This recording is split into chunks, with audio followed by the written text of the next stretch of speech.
You are listening to the Amoda Maa podcast.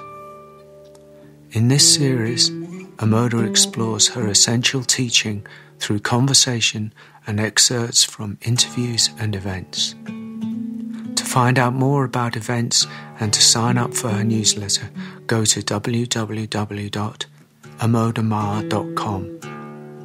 Please subscribe, comment and share if this podcast moves you. And if you feel called to donate, please go to the website. Thanks for listening, and we hope you enjoy. Hello, everyone. My name is Kavi. Welcome back to another podcast with Amoda Maa. Hello, Amoda. Hello, Kavi. We are experimenting with a new microphone today for Amoda, so I'm hoping that technically speaking, this is all going to go okay.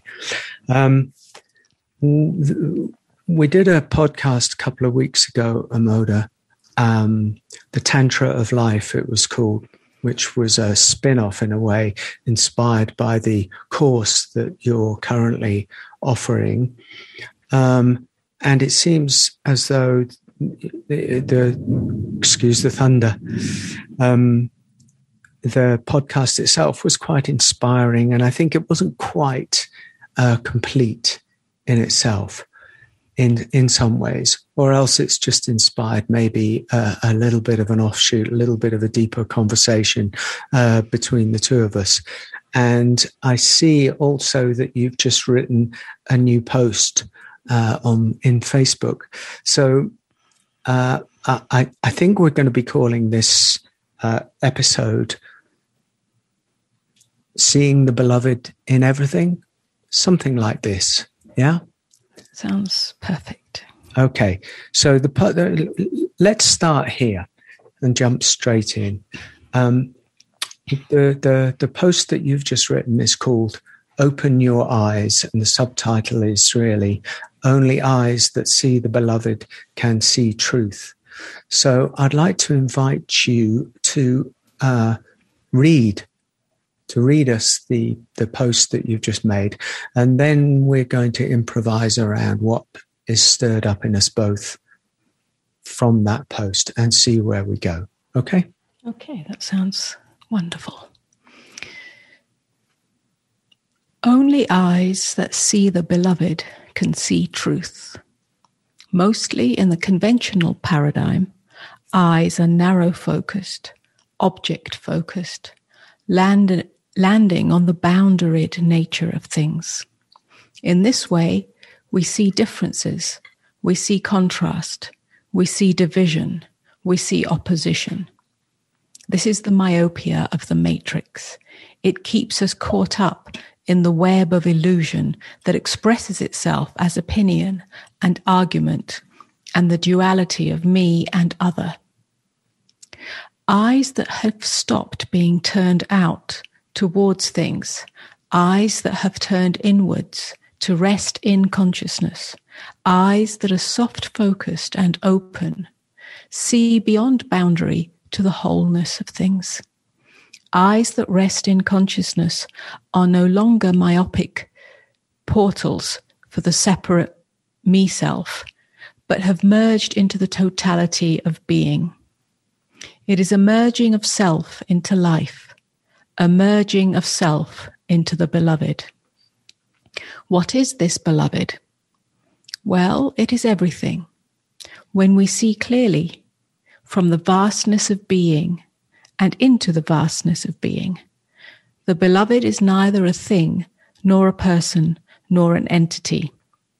The beloved is the frequency field of love that is the source of everything that we experience. If only we had eyes to see. This clear seeing comes not from mind-based beliefs or knowledge, but from the absence of the overlay of beliefs on what we see. It is perception without interference and without interpretation. It is love seeing love. It sees into the depth of things. It sees beneath and beyond surface appearances and surface narratives. It penetrates and bursts the bubble of robotic thinking that characterizes most of humanity. Only the self that knows itself as the unconditioned openness of awareness can know the truth of love. Not a love that divides into subject and object, but love that is the infinite openness of being. And this infinity is reflected in the eyes. The eyes of love have no veil, no blinders of thought, no prison of defended self. The eyes of love are the beloved looking at itself, through you and through me and through all that there is. My friend, practice a soft gaze on things. Let your seeing be less tight, less pincer-like, less restless. Let your eyes be still. And in this stillness, your vision will come to rest in the openness of consciousness instead of the closedness of objects and thoughts. My friend, let your vision fall open into the truth of being, and you will see the truth. You will never be manipulated again, not by any person, nor by any society, nor by any information that claims to be true, nor by your own thoughts. My friend, wipe your eyes clean, and you will know freedom.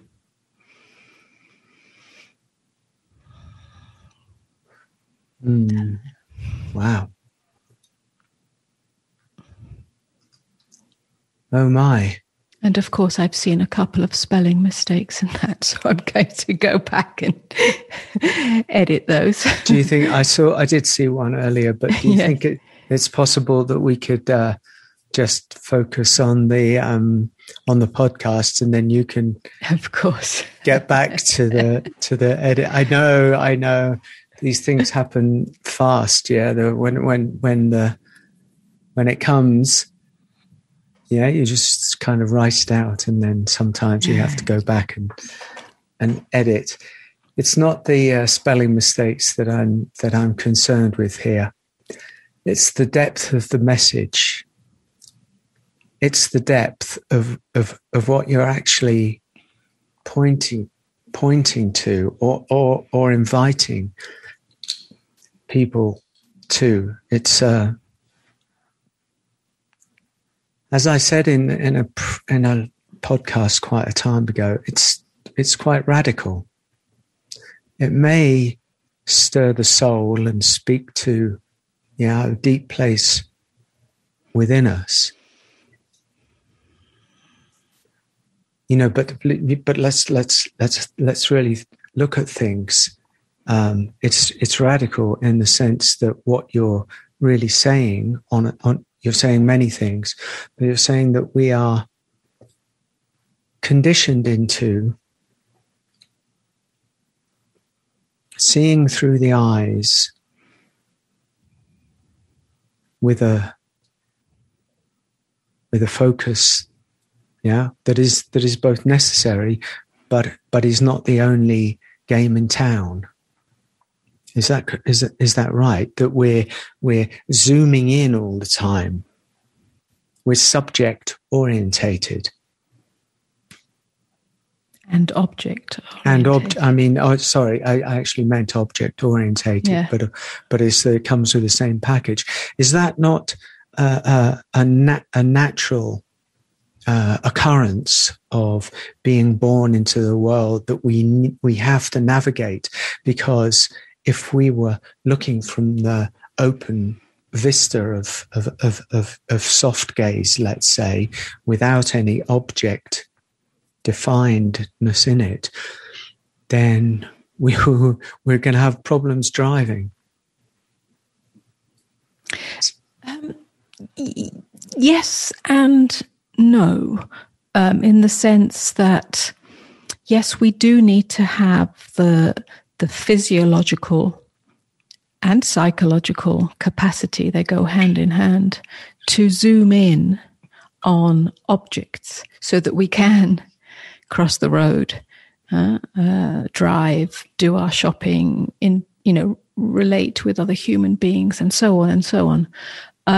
So we do need to have that capacity, and we do have that capacity. It's inbuilt into our physiology.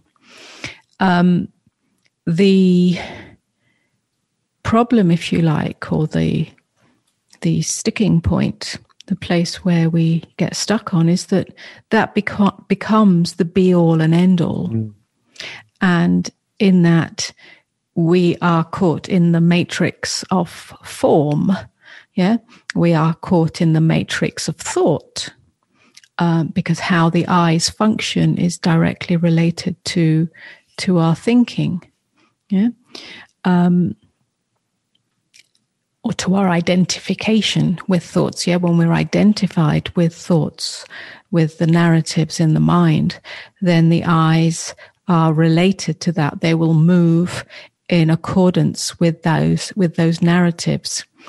And that's where the physiological function and the psychological vision, if you like, become tangled up. And so it's to our benefit, to our, to the benefit of our evolutionary capacity to evolve out of ego self, out of self-identity, out of who we think we are, to be able to, if you like, move in and out of zooming in and zooming out. Zooming out, I mean, interestingly, and I'm talking on very practical terms here, zooming out and having a soft, open gaze, strangely, does not make us vague and spacey and unable to see anything. On the contrary, and I'm talking very practically here, it actually allows us to see the whole, and things come into sharper focus, but not in the same way as the kind of tight focus of zooming in. So to have the ability to flow in and out of both those visionary states, or states of vision, of seeing, is very, has great value to our lives on physical and psychological levels. Yeah, physically there is less tension around the eyes, less tension around the head, where a lot of tension is, where we hold stress, and so on, and worry and anxiety. So it helps on a physiological level, but also on a psychological level. Yeah, we stop being caught up in things, things being thoughts, things being other people and their thoughts, things being events and happenings, and so on. And so it brings a great spaciousness, a great openness, a greater acceptance and a greater freedom. So I seem to remember something that I was reading saying, because of the nature of the conditioned self, and it's me-centered, myopic, as you described it, myopic way. Actually, a lot of the focus of a conditioned human being is centered around the forehead, around the eyes. It's all taking place in this, what's called the frontal cortex. It's all happening right there. So it's very sharp. It's very, located. And actually even, practicing the awareness of drawing back, literally drawing back and opening. I mean, it's just good to talk about the eyes and the focus here, because it does matter to a lot of people, because it results in headaches and in very practical sort of tension around the eyes, for heaven's sake. Yeah. So it's so to actually draw back allows this, even the beginnings of this spaciousness to happen, right?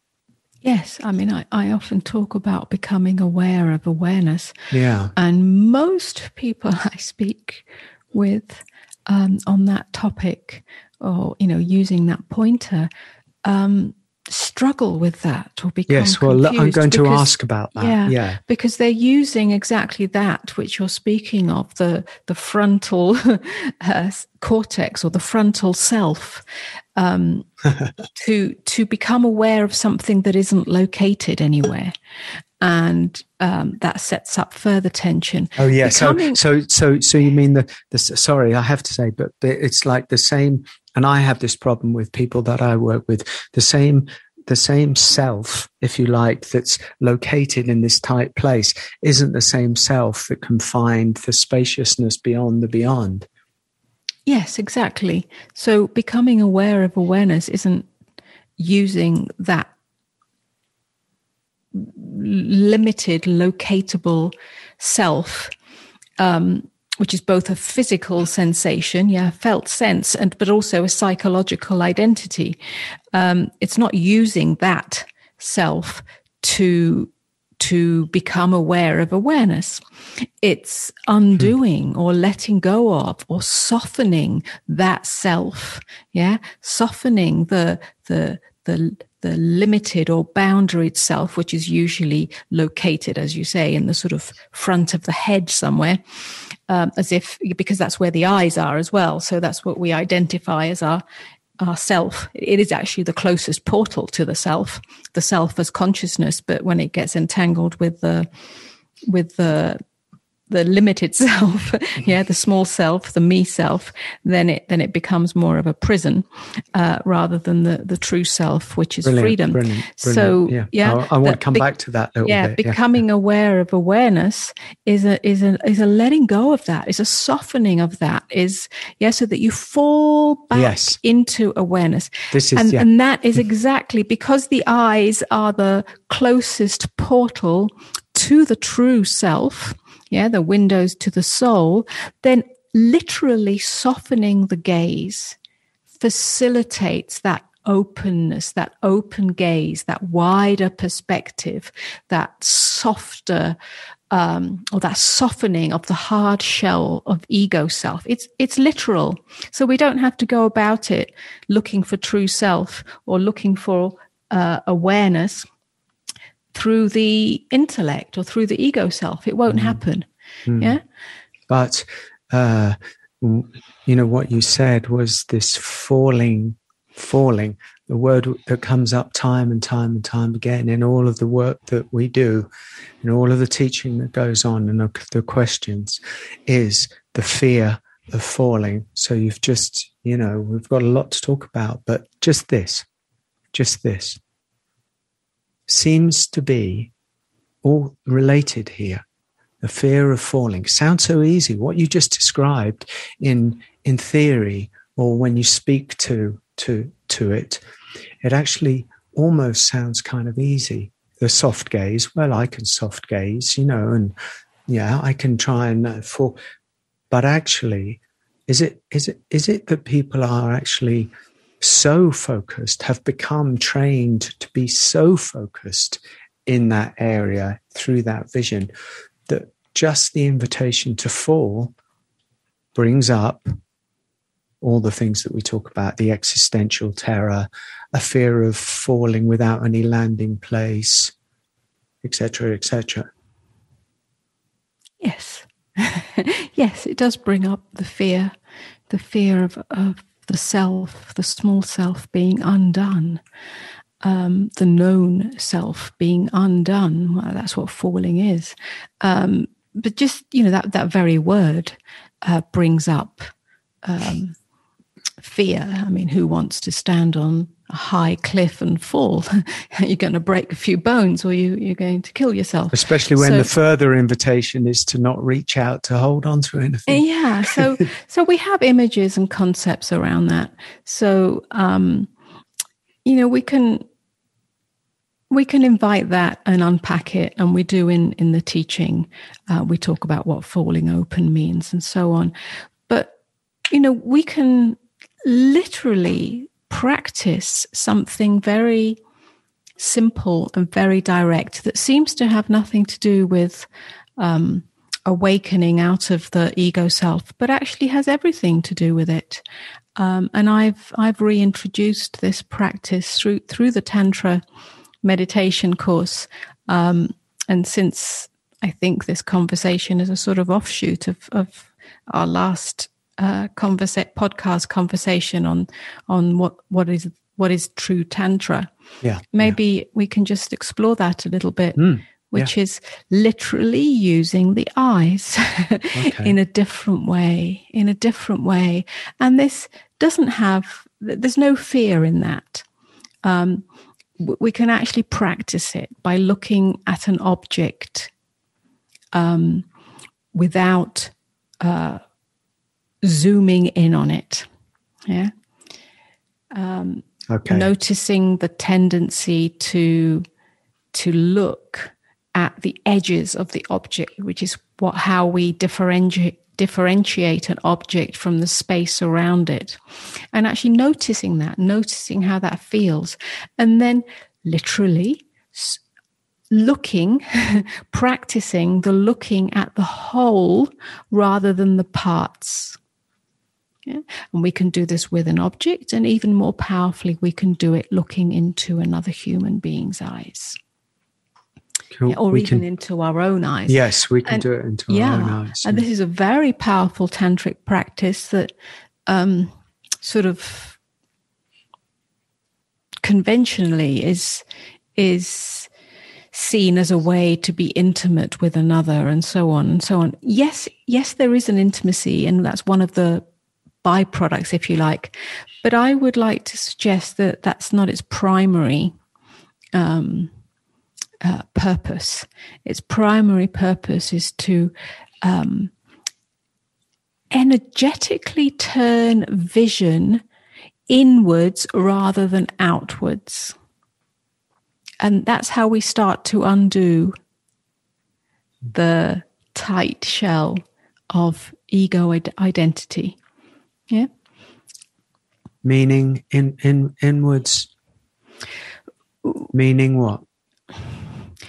Inwards. When I say inwards, I mean instead of zooming in on an object, we zoom out. Yeah? Okay. In zooming out, we're not object orientated. Object defined. We're actually consciousness orientated. Yeah. Oh, right. This is okay. Yeah.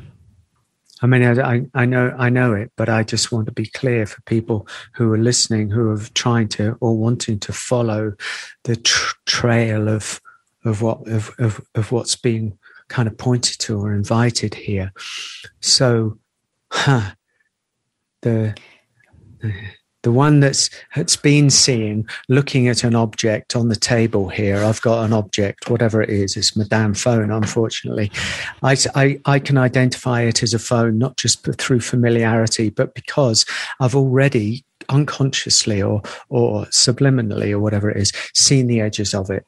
Yeah, I've identified it in space and time. I've identified it. It's square, it's flat, it's got shiny surface, and I've zoomed in. That's what you're saying, zoom in. But if I sit and I come up with the word allowing, some kind of allowing that gaze that seems to be coming out of me to literally soften. Then I stop seeing. I don't know what I see. Exactly. You stop seeing a phone, and specifically an iPhone and whatever model it is. Yeah. Because we start to, when we're object orientated, yeah, we label everything. Right. Yeah. There's a labeling. There's a natural sort of instinctive labeling that happens. Soft focus is not labeling. Yeah, when we see the whole, and it's a little more challenging with something like a phone because it has such a strong identity. It has such a strong label. Right. Yeah, we could choose a different object to start with, something like a teacup or a mug. Yeah, even though that's definitely an object, it has a sort of it's a little more fluid in some ways. Yeah, it has various colors and shapes, and So if we could look at a mug or a teacup and see it from its totality, rather than its parts. Instead of looking at the edge and the roundness and the hardness and the, the shape of the handle and the colors, we start to label, yeah? Before you do that, soft focus and see the totality.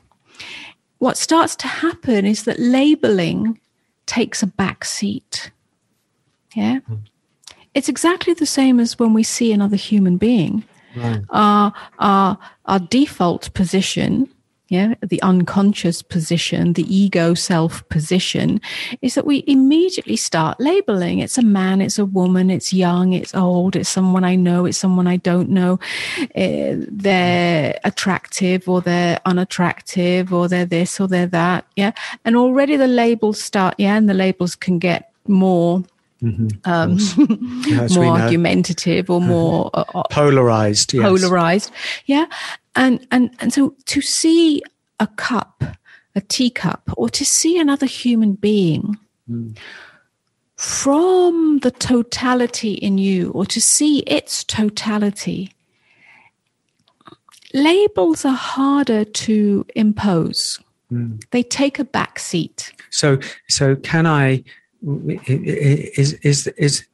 I waiting for that non-labeling to happen, or so I'm softly softening the gaze? Am I waiting for the non-labeling to happen, or can I actually consciously, with whatever part of my faculty, actually choose to put the labeling behind me somewhere, yeah, and just is softening into the whole thing? Both. Okay. Yeah. But I just want to know. Happens, it happens on a very physiological level as you soften the eyes and start seeing the totality. So you see the space. You don't zoom in on the space, but you include the space around the human being. You include the space around the teacup. Then labeling is less likely to take hold. At the same time, if you notice labeling, you can just choose to soften even more. Yeah. Okay. Because we don't actually, I get that. We don't actually often look at space. We don't actually see space, do we? I don't mean space out there. I don't mean this, astronomy. I mean the space that's here right now. As I'm looking at you, the majority of what I'm actually looking at is space. Yes. So somehow it's an energetic experience. You include the space, and the space has more objects in it, more forms. Yeah, there's the space in the room and everything that's included, and it's the same with a human being. It's not just limited to the boundary of the human. It's all the space around them and all the forms that are included. Somehow, when our vision broadens, everything is included, and what starts to happen is that we soften. We come to a place of deeper acceptance of the other. We also see more into the depth of things. We're not blinded by the labels, which are simply beliefs, unconscious beliefs that we impose on the other or impose on an object or impose on the world. So it has very broad ramifications. We could say that you start seeing through the eyes of the heart rather than through the eyes in the head. Okay. And is this I mean, this is actually a state of relaxation. This is a relaxed tightening of the grip of self. Yes. And ipso facto, when the vice-like steely grip of self is relaxed through, actually this is a practice that you're talking about, and you and I don't often talk about practices, the natural relaxation of the visceral form, of the perceptive form, of the self itself relaxes,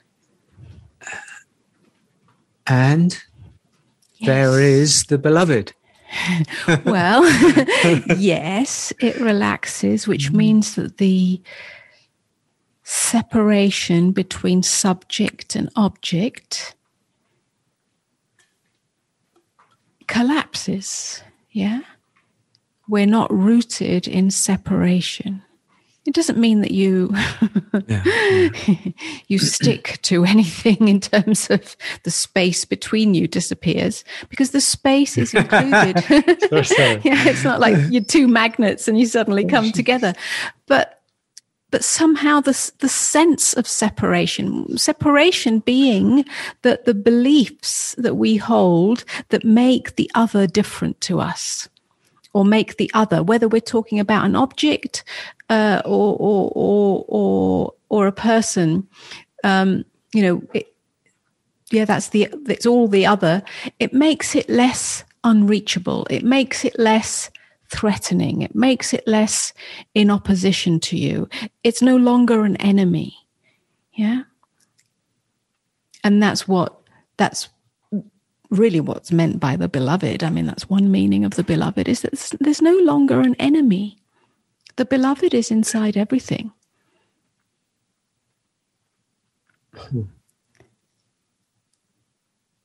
An enemy is a term that you're using in this case to define the pincering, narrow way we objectify the other, or say the other. Yes. Whatever that other is. Yes. Yeah?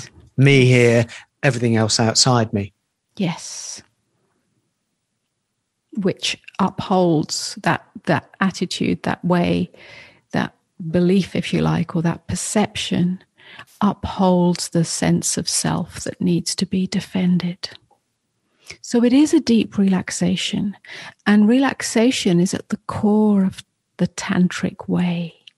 Okay, and by relaxation, we're not talking about relaxation on the superficial massage level here. Nothing wrong with that, of course, blah, blah. But we're talking about something that's more fundamental, correct? Yes. What are we talking about? Well, we're talking about the relaxation of the tight knot of me, the tight knot of self that is constantly on guard, constantly defending itself, constantly seeking something, constantly moving away from this moment, constantly on alert, restless, agitated, looking for threats, looking for comfort. Yeah, that's the ego self. So the whole thing relaxes. Right. Wow. So this is here we are back. I think we were here 2 weeks ago. We keep coming, always circling to the same place. It's the main pin. We're always circling the flame of the main pin, the tight knot of self. Yes. The death that drives self. everybody crazy. That's driving everybody crazy. That so many people are seeking to move beyond, underneath, outside, inside, whatever it is, however one describes it. But it seems to be so hard, and yet what you're pointing to sounds so easy. It is easy. It's a hairbreadth away. So what does it take?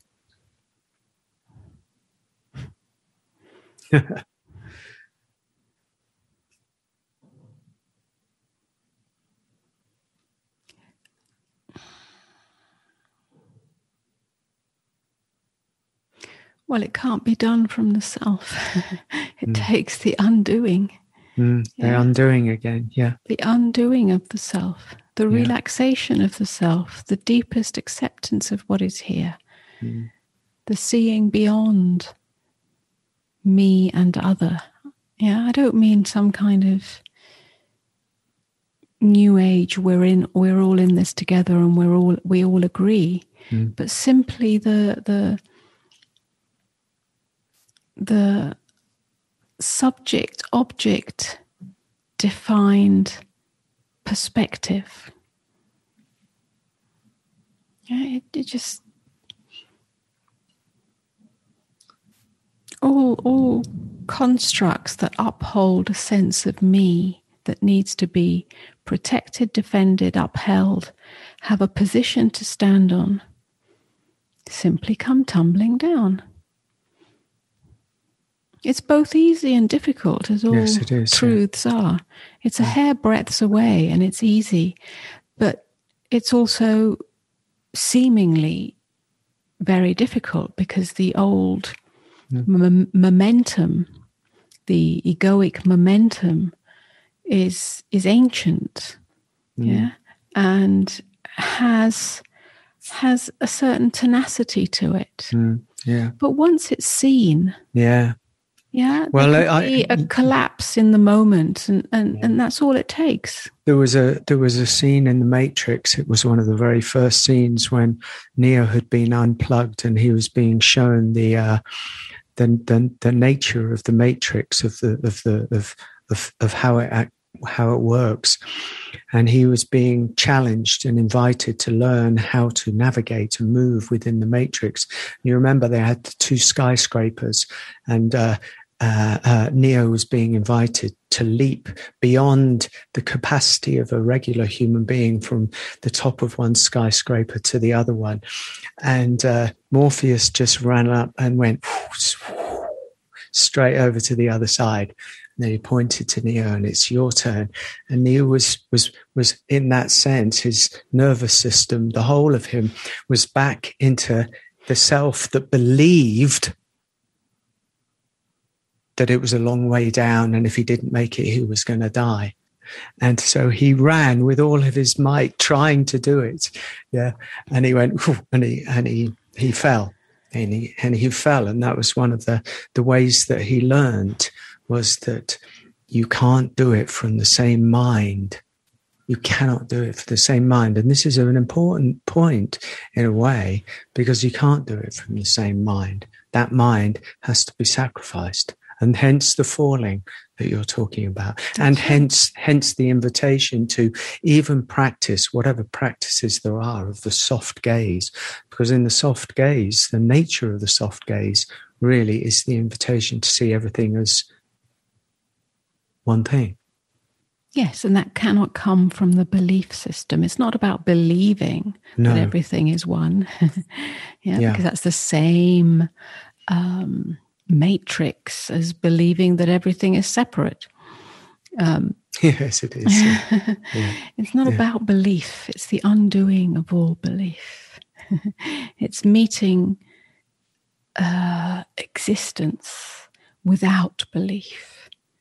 And that seems to be so difficult. And yet, as you explain it, as with Neo, it's, once you get it, there's a flavor of it, there's a taste of it, then the falling open can be very natural. It's not it doesn't have to be, it's not a great struggle. Well, maybe, I mean, that's in a way a slightly separate conversation, but because when one accepts the falling, some people people have held on for a long time, so they have to meet the one or what was being held on to. Because it's not enough just to wave your magic wand and say, that's it, I'm going to fall. Although that is a possibility as well for a lot of people as you fall. So you have to almost meet your old self and everything that it's clung onto over the years. You have to kind of be prepared for that to dissolve as well, because there is a sort of nakedness, isn't there? It's naked seeing. I see what you're talking about as naked seeing. I liken it to being a baby. A baby sees with wide open eyes, without labeling, without judging. And that's very naked. It's a very naked gaze. Yes. Yeah, and we feel that with babies. Yeah, their eyes are literally wide open and they touch everything and taste everything and explore everything and are curious. And they don't bring a mountain of, or a heavy sack of beliefs with them. Mm. Yeah, and of course we can't regress, but we can sort of become conscious babies. Yeah. Yeah, it's not a regression into babyhood, but it is a remembrance of that innocent state, wide open. Yeah. And part of it is a remembrance, part of it is grace, part of it is willingness, and part of it is you can literally practice this. Yes. You can practice it when you wake up in the morning. You can practice it for a few minutes before you go to bed. And it brings a great state of peace. Yeah. There is a something that comes up really quite a lot in my work with people one-to-one. And that is, the forgetting, the almost absolute forgetting of that innocence, of the innocence that actually that baby that you're talking about, that was me. That baby that you were talking about, that was you. That was every single person who's listening here was that baby. And we think because the conditioned self with all of its shame and its judgment and everything, that all of that innocence is kind of lost, gone, poof, disappeared. But actually what you're saying is it's not. It hasn't disappeared. It's just been covered over. And there it is still. And this practice is actually a remembrance of visceral, a practice of remembering the wide-eyed state. Yes, it's not lost. Innocence can't be lost. No, it can't be lost.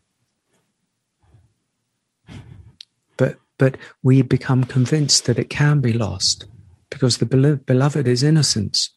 The beloved is our innocence, is an innocence. Yeah?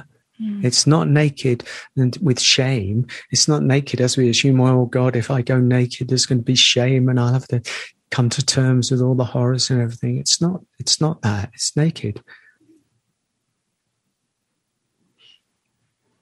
Yes. So I don't know whether that was that's hasn't been an ABC conversation, but I would just like to go back to, because I think we can finish up now. Yeah, I think so. Yes. That just with the last couple of paragraphs of what you said, so that if people, who knows, most people just listen and move on, but some people might be interested in that practice that you're talking about. So why don't you just explain that again? The 2 or 3 paragraphs at the end that point to the practice. Yeah. It says, practice a soft gaze on things.